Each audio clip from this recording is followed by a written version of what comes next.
Bonjour à tous et bienvenue dans ce nouvel épisode du podcast Incarner son soleil, un podcast sur la création de sa vie, la connaissance de soi, le développement personnel et la vie en général.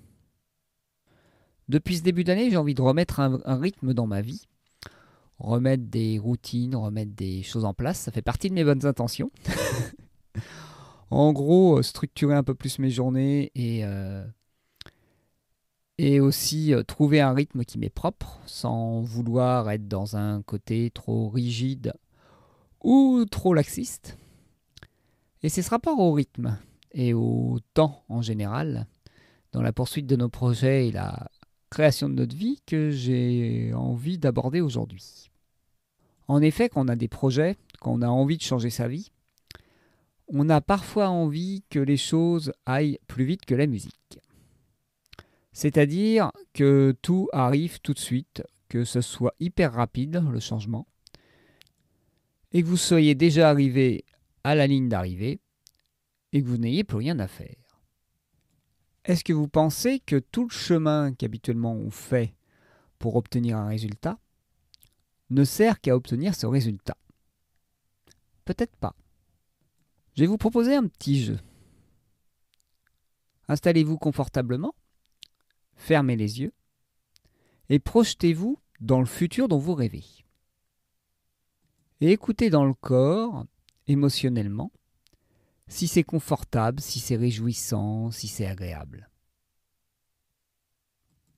Explorez aussi toutes les pensées qui viennent quand vous vous projetez dans ce futur. Laissez-les venir sans les juger. Et regardez ce que ça vous fait de vous imaginer dans la relation de couple que vous rêvez, avec le travail de vos rêves, avec l'argent que vous avez envie d'avoir au quotidien, quel que soit le projet que vous avez pour votre futur. N'hésitez pas à mettre en pause cet audio et ce podcast si vous voulez explorer pleinement ce petit exercice. Eh bien pour ma part, quand je fais ce type d'exercice sur mes projets et sur mes rêves, je me rends compte souvent qu'il y a des inconforts, qu'il y a des croyances limitantes qui s'activent, qu'il y a des émotions qui remontent. Et donc tout ce temps de transition, tout ce temps de création du projet, est-ce qu'il ne pourrait pas aussi servir à se libérer de ces émotions et à avoir des difficultés, des obstacles, des périodes où c'est un peu moins fluide, qui nous permettent de libérer, je dirais, l'échauffement lié aux résistances qu'on a en nous à vivre cette nouvelle réalité. Vous me direz, certes, oui, on peut préparer ça avec de la visualisation, de la méditation, des techniques de libération émotionnelle. Oui, mais est-ce que vous pensez qu'en imaginant, vous pourrez tout libérer? Peut-être pas. Et donc voilà une des premières raisons pour laquelle je vois que le temps de réalisation d'un projet est utile. Une autre raison qui, pour moi, donne du sens au fait que les choses n'arrivent pas tout de suite, qu'il faut attendre maturation, c'est le goût que cela donne et le plaisir que l'on a lorsqu'on obtient ce que l'on a désiré si longtemps après un temps d'attente ou de maturation, ou de construction et d'effort pour atteindre ce but. Ce dont on a un peu perdu l'habitude avec ce monde de l'instantanéité, que ce soit pour regarder un film, découvrir un nouvel album ou acheter un nouvel objet, parce que maintenant on n'a pas besoin d'y réfléchir, de chercher dans un catalogue, de voir où est le magasin, d'avoir tout un temps de préparation et tout un temps de maturation. On appuie sur un bouton et on reçoit ce que l'on a commandé, ou dans l'instant, pour tout ce qui est film, etc., avec Netflix ou autre, ou au plus tard, au bout de 2-3 jours. Et on n'a plus à mettre l'énergie pour aller le chercher ou savoir où le trouver. Je me rappelle l'époque où j'étais dans l'attente d'aller dans une grande ville pour aller m'acheter un CD et pouvoir enfin écouter le dernier album de mon groupe préféré. Et toute cette période d'attente, un peu comme les enfants quand ils attendent leur cadeau de Noël, permettait de plus savourer ce que j'obtenais à la fin. Et est-ce que cette période d'imagination, de projection, n'est peut-être pas aussi importante que le résultat qu'on obtient? Parce que c'est peut-être parce qu'on s'est projeté énormément dans un rêve que ce rêve a de la valeur pour nous. Bien sûr, le chemin peut être plaisant, peut être agréable pour atteindre ce rêve et atteindre cet objectif.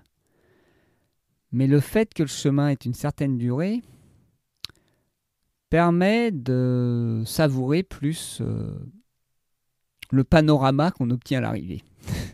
Là, j'ai en tête l'image de quelqu'un qui va voir un sommet.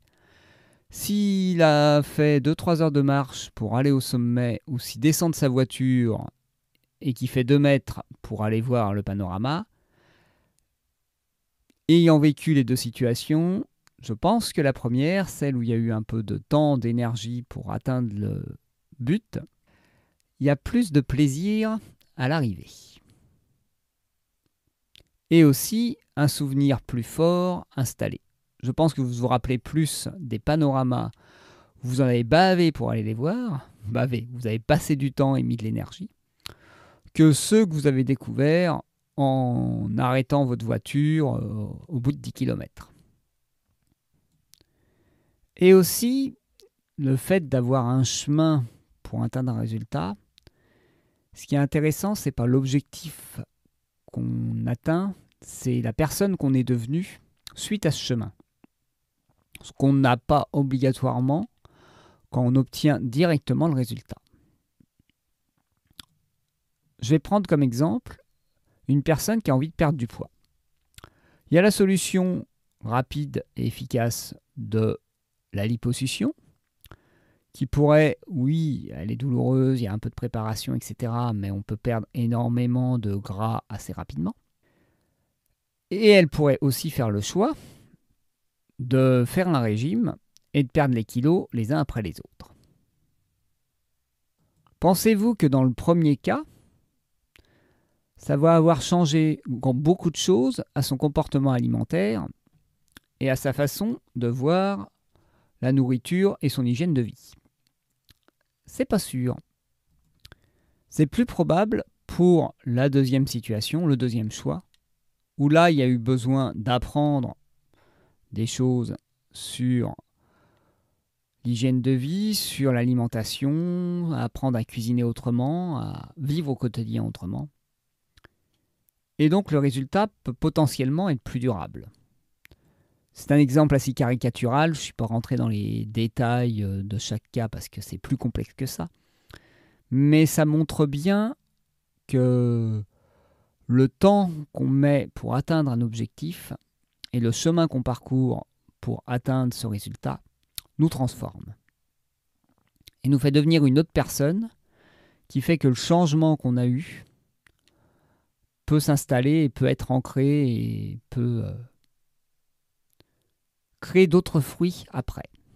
Parce qu'on va se découvrir des qualités, des compétences, on va développer des connaissances qu'on n'aurait pas développées autrement. J'ai eu par exemple besoin pour vivre une vie de couple harmonieuse, de développer plein de compétences relationnelles et aussi avoir du recul sur moi et me remettre en question pour que la relation soit harmonieuse et possible. Parce que sinon, j'aurais été un peu casse-pied et un peu difficile à vivre. Et ça aurait été un cadeau pour personne. Et donc tout ce chemin qui a été pas toujours confortable, parfois douloureux, m'a permis de devenir quelqu'un d'autre. Devenir quelqu'un d'autre, c'est un grand mot, mais de me transformer pour rendre la relation possible. On aurait pu me donner une relation idéale dans l'instant, je ne suis pas sûr qu'elle aurait duré longtemps. Ou même que j'aurais réussi à la voir comme un cadeau sur la durée et pas comme un cauchemar. Parce qu'à l'époque, je pense que j'aurais vu toute relation comme un sacré fardeau et une sacrée difficulté. Comme quoi le temps peut nous apporter pas mal de choses et peut être assez utile. Parce que derrière tout ça se cache notre réaction au changement et toutes nos identifications, les croyances qu'on a sur nous. Ce que j'avais déjà un peu dit au début de cet épisode. Eh bien, je vous souhaite de belles périodes de transition et de voir le temps autrement pour que le temps de réalisation de vos rêves soit aussi quelque chose d'accepté, d'appréciable et même de savoureux. À très bientôt pour un nouvel épisode.